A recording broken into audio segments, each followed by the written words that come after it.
제목 공부한 여러분 반갑습니다.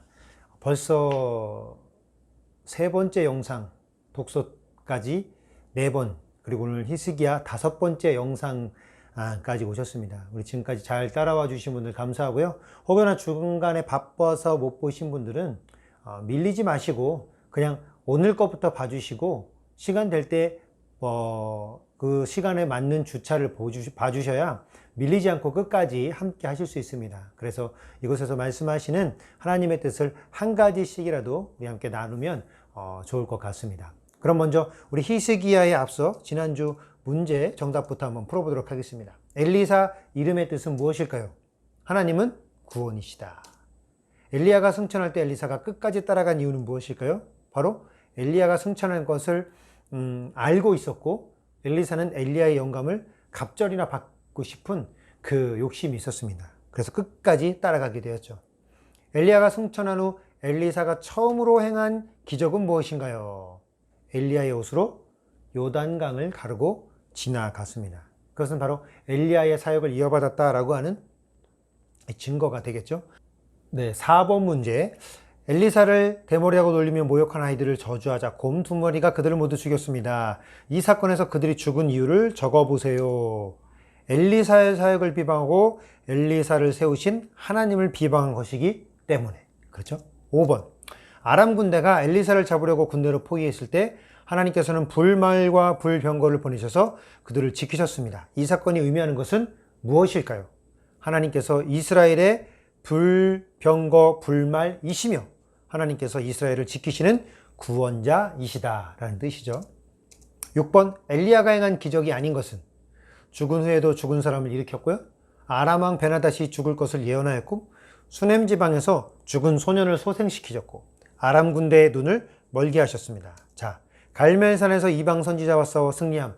이것은 엘리야의 사역이죠. 7번째. 엘리야가 행한 모든 기적의 의미를 적어 보십시오. 출애굽 때 하나님의 능력을 보여주심, 물을 가르고 죽은 자도 살리시고 먹을 것을 주시고 하는 것으로서 하나님께서 이스라엘의 군대이고, 하나님께서 이스라엘을 다스리시고 하나님께서 구원자이심을 나타낸다. 이게 바로 엘리야가 행한 기적의 의미입니다. 그리고 엘리야는 예수님이라는 어떤 특별한 계시가 오시기 전에 선지자로서 그 선지자가 하나님의 모습을 대신하는 모습을 많이 가졌습니다. 그래서 그런 특별한 사역들을 행하게 된 것이죠. 자, 그러면 히스기야 이름의 뜻 무엇일까요?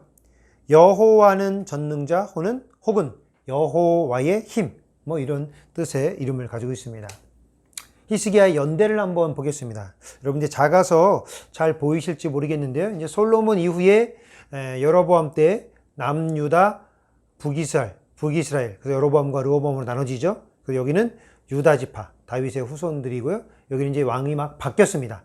그래서 쭉 가서 오늘 저희가 배울 히스기야, 그리고 히스기야의 아버지 아하스 때 호세아, 북이스라엘의 왕 호세아가 아수르의 멸망을 당하고 이제 남유다만 남은 상태의 역사가 오늘 저희의 이야기입니다. 그래서 이사야가 이렇게 아하스와 히스기야, 이 시대에 또 므낫세도 사역을 했고요. 그때 또 북이스라엘에는 호세아, 그리고 이사야, 이런 선지자들이 사역을 했고요. 그 이후에 이제 쭉 가서 바벨론 포로 시기까지 갖추시는 것이 오늘 저희가 이 구약에 다루는 내용들, 이 왕국 시대에 다루는 내용들입니다. 구약의 연대를 한번 보시고 잘 기억해 주시고요. 히스기야의 아버지 아하스 이야기부터 해보도록 하겠습니다. 히스기야의 아버지 아하스 왕의 아까 그 시대적 배경은 이 아수르 왕이 디글랏 벨레셀 3세가 강력한 군사적 전성기를 이루어 주변 국가를 점령했습니다. 이 아수르 쭉 보이시죠? 이렇게. 네. 그리고 여기 예루살렘을 중심으로 남유다, 북이스라엘이 이렇게 있습니다. 그러니까 다 지금 포위가 된 상태고 점령을 당한 이 상태이죠. 네. 그리고 그러다 보니까 이 아하스는 아수르와의 동맹을 맺고 북이스라엘을 견제했습니다. 예, 패권을 이 아하스는 패권을 잡은 아수르와 함께 이 북이스라엘을 견제했습니다. 그러니까 남과 북이 사실은 지속적으로 대립 관계에 있을 때 같은 민족인 북이스라엘을 경계하기 위해 아수르와 동맹을 맺었고요. 또 하나 아하스는 아수르를 도와 나중에는 북이스라엘을 아수르가 점령하는 것을 동조하게 됩니다. 그래서 협력을 하게 되죠. 그래서 이사야의 경고에도 불구하고 같은 민족인 북이스라엘을 아수르에 넘겨주는 그런 역할을 하게 됩니다. 또 아하스는 또 이 감사의 표시로 아수르에 이 조공을 바치게 됩니다. 이게 무슨 의미냐면 북이스라엘을 견제하고 있는데 아수르가 북이스라엘을 무너뜨리니까 아수르에 조공을 바칩니다. 조공을 바치면서 이제 이 남유다와 이 아수르와 이 동맹을 더 견고하게 하는 것이죠. 그리고 아수르 디글랏 빌레셀 3세의 개선식, 이제 전쟁을 막 마치고 돌아온 개선식에 이 아하스를 초대하게 됩니다. 아하스가 가서 아수르에 있는 그 이방 신전을 보고 자기 나라에 그 신전의 그림을 보냅니다. 너희도 이렇게 신전을 지어라. 그래서 거기서 신전을 짓게 되고요. 그곳에서 혼합 종교입니다. 이 이스라엘 백성들, 남유다 북이스라엘 할 것 없이 그들이 이 신앙생활을 하는데 가장 이 어려운 부분들은 바로 하나님도 섬기며 이방신도 같이 섬겼다는 겁니다. 그래서 혼합 종교를 만들었어요. 그 제단에 나름 높은 곳에 제단을 만들어서 거기서 하나님을 섬기게 하고 그 밑에서 이방신을 섬기게 되었습니다. 그러니까 지금 이 사람들이 머릿속에 무엇이 남겠습니까? 하나님과 이방신을 동시에 섬기는 거. 하나님을 떠나지 않았어요. 다만 하나님을 여러 신들 중에 하나처럼 여긴 것이죠. 그래서 아주 혼합 종교를 만들었습니다. 그러면서 우리가 생각해야 될 것, 신앙이란 무엇인가? 하나님을 믿느냐 안 믿느냐? 이것은 중요하지 않습니다. 하나님만 온전히 믿느냐? 이게 바로 신앙입니다. 여러분과 제가 오늘을 살면서 하나님을 믿고 있죠. 그렇지만 세상 권세, 우리의 어떤 노력, 또 우리의 물질, 재능, 이것을 동시에 믿으면 신앙이 아닙니다. 그것은 혼합 종교가 될 수 있습니다. 아주 무서운 이야기죠. 근데 이렇게 죄악된 아버지 밑에서 히스기야가 시작됩니다. 근데 이 히스기야는 달랐습니다. 이스라엘의 회복을 촉구하는 왕이었어요. 열왕기하 18장 3절 4절을 보면 히스기야가 그의 조상 다윗의 모든 행위와 같이 여호와께서 보시기에 정직히 행하여 그가 여러 산당들을 제거하며 주상을 깨뜨리며 아세라 목상을 찍으며 모세가 만들었던 놋뱀을 이스라엘 자손이 이때까지 향하여 분향함으로 그것을 부수고 느흐수단이라 일컬었더라. 느흐수단, 그냥 노덩이라는 뜻입니다. 아무것도 아니라는 뜻이죠. 네. 모세가 세웠던 그 광야의 불뱀을 우상처럼 섬긴 거예요. 혼합 종교의 한 모습이기도 합니다. 그래서 히스기야는 하나님을 믿는 신앙을 만들기 위하여 최선을 다하게 되었습니다. 그런 히스기야가 이제 병이 납니다.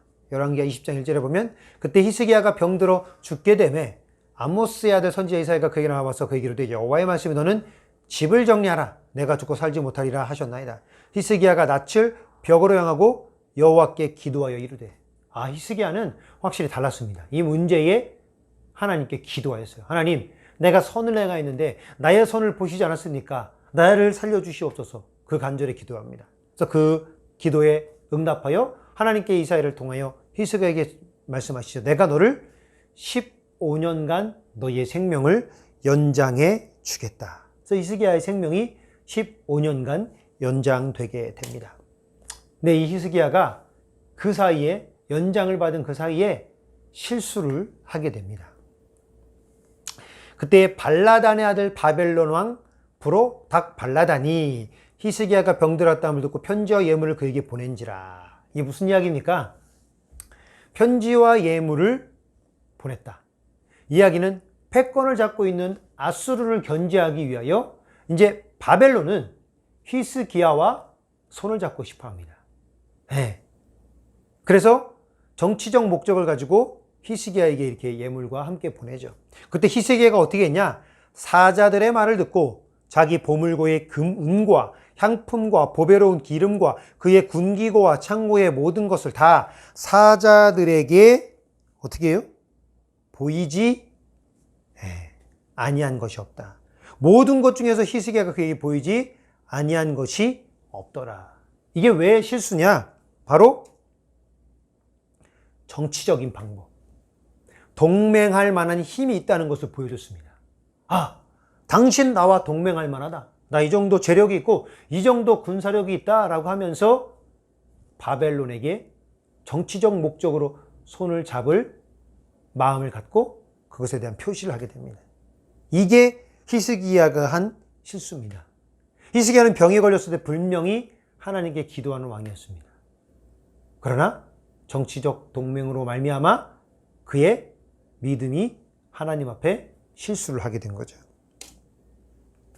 그래서 아수르의 1차 침공, 이제 바벨론과 동맹을 하려고 하는 북이스라엘 유다를 가만두지 않겠죠. 아수르 왕 사네립이 올라와서 유다 모든 견고한 성읍들을 쳐서 점령하매. 네. 근데 또 이번에도 실수를 합니다. 어떻게 해요?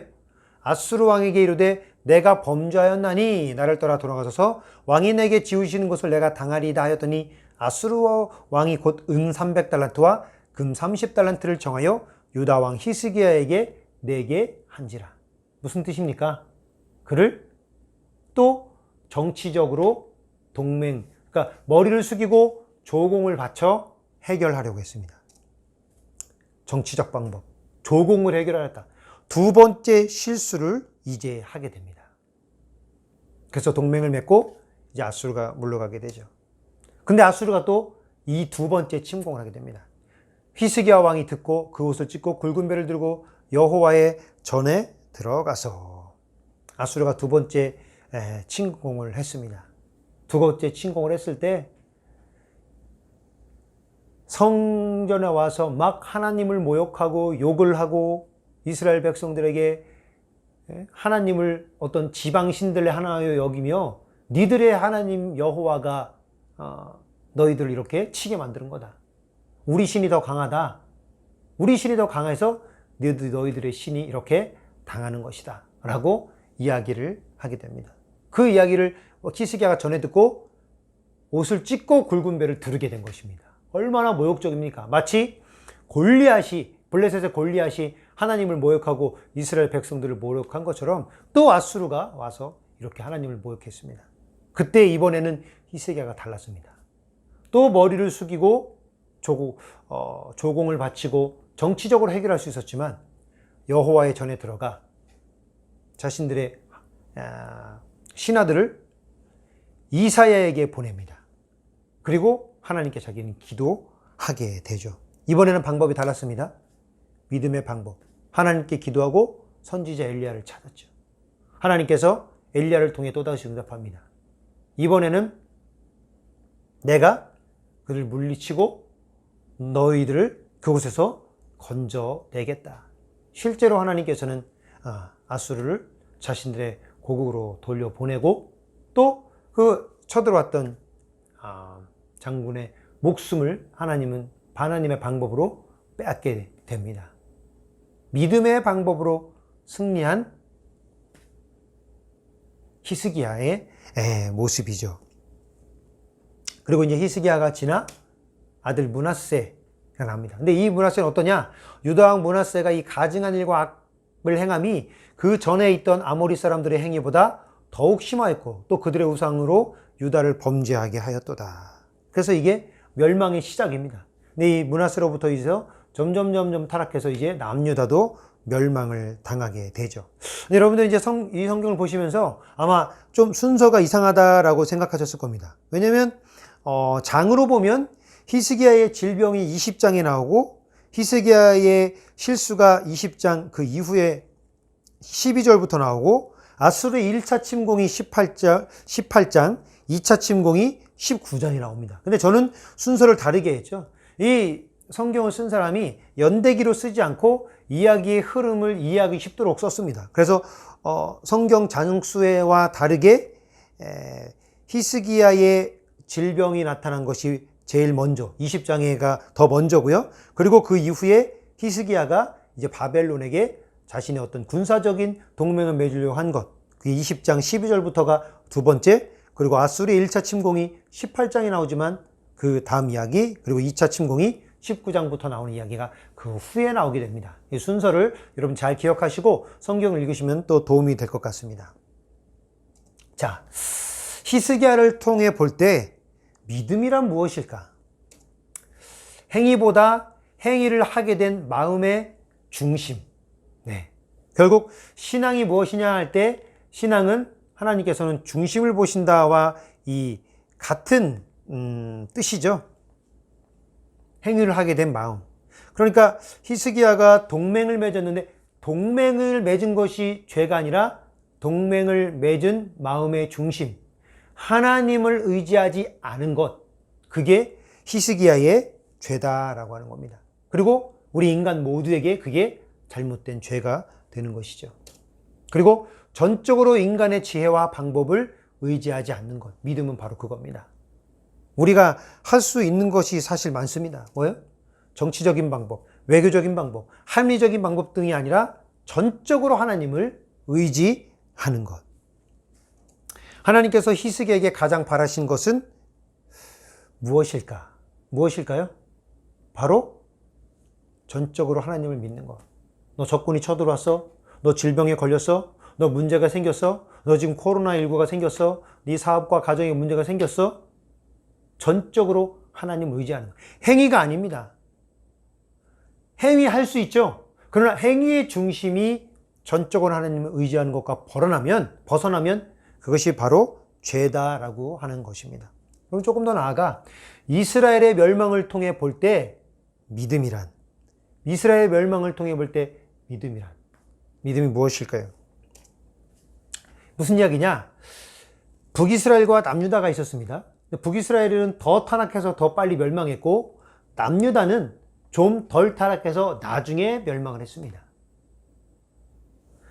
그런데 이스라엘의 멸망, 결국은 다 멸망했죠. 그래서 성전도 다 무너지고 완전 다 남유다 북이스라엘이 폐허가 되었습니다. 우리의 성공과 실패는 하나님의 축복과 심판이 아니다.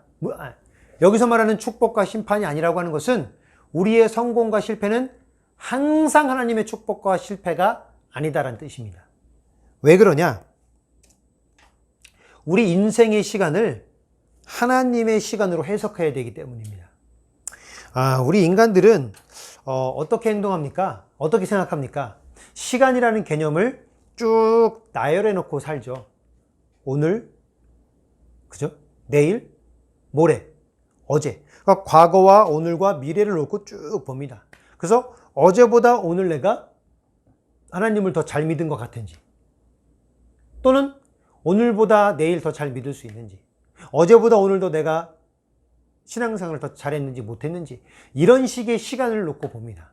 근데 우리 하나님의 시간은 그렇지가 않죠. 하나님의 시간은 어떻습니까? 절대적인 시간입니다. 나의 인생이라는 시간을 놓고 네 인생 가운데 네가 오르락내리락 하고 뭐 실수도 하고 실패도 하고 성공도 하고 잘 나간 것 같고 어려울 때도 있고 눈물 흘릴 때도 있고 웃을 때도 있고 하는 그런 시간 가운데 너는 나를 마음의 중심에 전적으로 믿었느냐. 그러니까 지금 시간이 좀 다르죠. 그러니까 이스라엘의 멸망, 이스라엘이 막 잘 믿고 못 믿다가 심판받아서 멸망했습니다. 근데 그게 하나님의 축복과 심판이다. 성공은 축복, 실패는 심판. 이렇게만 볼 것이 아니라 하나님은 내 인생을 결국 이끌어 가시는 분이시다. 그러니까 이스라엘도 이렇게 심판이 되었습니다. 그렇죠? 멸망했습니다. 그러나 저희가 앞으로 배우겠지만 하나님께서는 그들의 포로기를 거쳐 또 하나님은 성전 재건을 하게 하시고 포로기에서 돌아오게 하시고 다시금 회복시키는 일을 또 이루시고 그 가운데 약속대로 예수 그리스도를 또 보내주시고 그들을 회복시키셔서 또 다른 하나님의 계획들을 이루어 나가신다라고 하는 것이죠. 그러니 우리는 우리의 인생의 시간을, 우리 민족의 시간을 단순히 어제, 오늘, 내일처럼 이렇게 쭉 늘어놓고 오늘 내가 잘했으니 내가 축복받고 오늘 내가 못했으니 심판받는다라고 하는 이런 얄팍한 생각에서 벗어나야 됩니다. 이것은 하나님의 통치라고 하는 영역을 신뢰하는 것을 방해합니다. 그렇죠. 오늘 내가 어렵고 오늘 내가 좋은 것이 하나님의 축복과 심판이라는 개념을 보는 것이 아니라 오늘 내가 잘못하고 실수했다면 그곳에서 하나님의 음성을 깨닫고 오늘 내가 또 좋은 일이 있고 행복하고 세상에서 잘 나간다면 그 가운데 하나님께서 나에게 원하시는 음성을 듣는 것. 이게 바로 하나님이 우리에게 원하시는 믿음이라고 하는 것입니다. 그래서 우리는 성경적 판단을 항상 할 수 있어야 됩니다. 그럼 어떤 성경적 판단이란 성경에서 일어난 사건 하나하나에 대입해서 예수님이 이때 이런 말씀하셨네. 예수님이 저때 저런 말씀하셨네. 구약에 이건 하지 말라고 했는데 이건 먹지 말라고 했는데 이런 건 죄라고 했는데 하는 어떤 그런 순간적으로 판단하는 것이 아니라 예수 그리스도의 십자가의 정신으로 판단하는 것. 그것은 무엇이냐? 예수님이라면 어떻게 하셨을까? 예수님이라면 어떻게 하셨을까? 그것이 바로 하나님의 마음이기 때문입니다. 하나님은 지금 어떤 마음으로 이 사건을 바라보고 계실까? 코로나19로 상당히 민족이 또 우리 기독교가 분열되고 있습니다. 여러 가지 분열되는 가운데 이 상황 가운데 하나님은 교회에 무엇을 바라실까? 예수님이라면 지금 오셔서 어떻게 하셨을까? 저는 여기에 답이 있다고 봅니다. 하나님은 코로나19로 고통을 겪고 있는 대한민국과 온 지구 열방을 위해 우리 무국중앙성결교회 성도들이, 우리 믿는 자들이, 이 땅의 기독교인들이 어떤 마음으로 어떻게 하기를 바라실까? 저는 예수님이라면 지금 이 자리에서 어떻게 하셨을까? 여기에 정답이 있다고 봅니다. 그럼 여러분들, 이 상황 가운데 하나님께서 우리에게 바라시는 것은 누구를 판단하고 누구를 정죄한다 한들 달라지는 것이 무엇이 있겠습니까? 여러분들 그런 거에 집중하지 마시고 예수님의 마음으로 불쌍한 자들, 나와 생각이 다른 자들, 똑같이 예수를 믿는데 다른 가치관을 가진 사람들을 위해 기도하고 그들을 안타까이 여기며 하나님의 뜻이 이 땅에 내려오게, 어떤 정치적인 판단이 아니라 혼합 종교라고 했죠. 아까 아하스가 하나님과 그 이방신 신전을 같이 한 장소에서 섬겼습니다. 하나님이 가장 싫어하시는 것이 그 모습이죠. 저희가 스크루테이프 편지에 제가 도서에도 나왔지만 전쟁을 통하여 평화주의자가 되거나 애국주의자가 되게 하여 이 나의 생각하는 주의가 하나님의 마음보다, 다시 말해요, 예수 그리스도의 십자가 복음보다 앞서게 만든다라고 하는 것입니다. 결국 무슨 뜻입니까? 혼합주의입니다. 예수를 믿으면서 평화주의자입니다. 근데 평화주의자가 나쁜 것이 아니라 평화주의가 예수 그리스도의 십자가와 동일시되는 것. 예수를 믿으며 애국주의자입니다. 애국이 예수 그리스도의 십자가와 동일선상에 있는 것. 이것은 혼합주의입니다. 무서운 죄악으로 번질 수 있는 것이죠. 그 어느 것도 십자가 복음과는 동일선상에 설 수 있는 것은 없죠. 영원분별의 불별의 진리이니까요. 여러분들 잘 기억하시고 코로나19로 답답하고 어려운 마음 다 내려놓으시고 어떤 판단도 내려놓으시고 하나님이 해결해 달라고, 하나님 저 무지한 자들을 깨닫게 해 주시옵소서, 멸망시켜 주시옵소서, 이런 것이 아니라 나와 반대 생각되는 사람들을 하나님 사랑해 주시고 용서해 주시고, 예수님께서 십자가에 달리셔서 본인을 창으로 찌르고 못 박은 자들의 죄를 용서해 주신 것처럼 네가 잘못했는데 용서해 주겠다가 아니라 하나님의 마음으로 사랑할 수 있게 해달라라고 하는 그런 성숙한 우리 모두가 될 수 있기를 주의 이름으로 축복합니다. 오늘 이 시간 여기까지 마치겠고요. 여러분들 다음 주에 또 이제 이스라엘의 예언자, 우리 포로기 시기에 회복시키는 예언자들 이야기입니다. 그 밑에 나오는 성경 구절을 잘 읽어주시고요. 또 다음 주에 제 영상으로 만나겠습니다. 숙제도 잘 풀어주시고 숙제 푸는 게 힘드신 분들은 성함만이라도 적어주시면 제가 출석 체크를 잘 하도록 하겠습니다. 끝까지 경청해 주셔서 감사합니다. 다음 주에 뵐게요. 감사합니다.